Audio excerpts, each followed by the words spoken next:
This is the visual symbol of a bird for classroom instruction. Let's draw it. Draw a slant line, then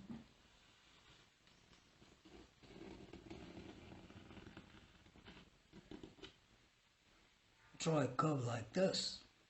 Put a dot. Draw a pointed line here. Draw a short line from this and join this.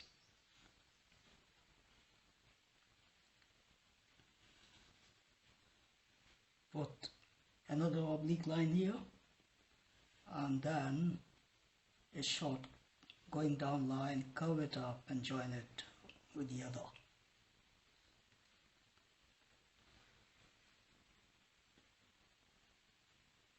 Draw a vertical line and 3 pointed lines here. Draw another vertical line and 3 pointed line.